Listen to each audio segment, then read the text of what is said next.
Salut à tous les amis, j'espère que vous allez bien. On se retrouve aujourd'hui pour une nouvelle vidéo. On va parler de l'actualité du FC Barcelone. On va revenir un petit peu sur l'après-match contre Monaco, l'avant-match contre Villarreal, revenir globalement un petit peu sur la situation sportive après cette défaite en Ligue des Champions contre l'AS Monaco. Bon, allons-y. Tout d'abord, élément important, je voulais vous évoquer ce sujet en premier, c'est les négociations entre Pedri et le Barça pour une prolongation de contrat. Je le rappelle, Pedri, son contrat actuel se termine en juin 2026, donc il manque encore une fois un an et demi, un peu plus d'un an et demi avant la fin de son contrat. Donc il est essentiel pour le Barça de le prolonger, et ainsi des négociations ont déjà débuté avec l'agent du joueur pour prolonger le contrat du joueur canari.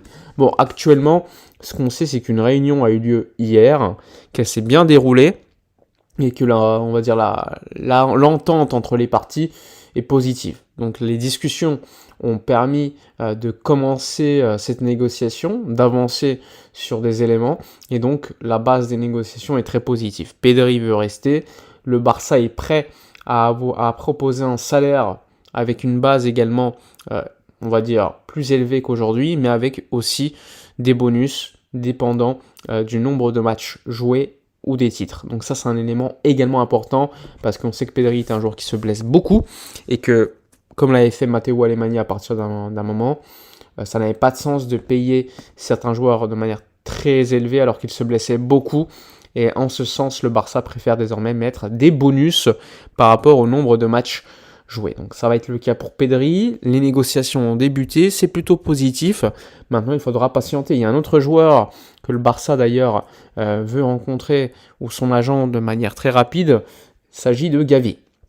Là aussi, le Barça est plutôt confiant. Il faut rappeler que Gavi a un contrat là aussi qui se termine en juin 2026. Bon, là aussi, pas beaucoup de suspense. Il revient d'une grosse blessure, le joueur veut rester, le Barça veut le garder, c'est un capitaine dans l'âme, et ainsi pas beaucoup d'inquiétude. Il faudra voir à ce moment-là, lorsque les négociations commenceront de manière sérieuse, pour voir le montant éventuel du salaire proposé, mais en tout cas le Barça veut sécuriser Gavi, Pedri à court terme. Ça va être le cas également pour Lamine Yamal l'année prochaine lorsqu'il aura 18 ans, puisqu'il y a déjà un accord de principe entre Jorge Mendes, Lamine Yamal et le Barça pour prolonger le contrat.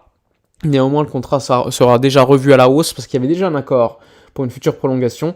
Mais vu l'explosion du joueur, le Barça va, proposer un peu plus d'argent avec une année de contrat supplémentaire pour Lamine Yamal. Normalement, le prochain contrat sera jusqu'en 2030. Donc là aussi, il faudra patienter l'été prochain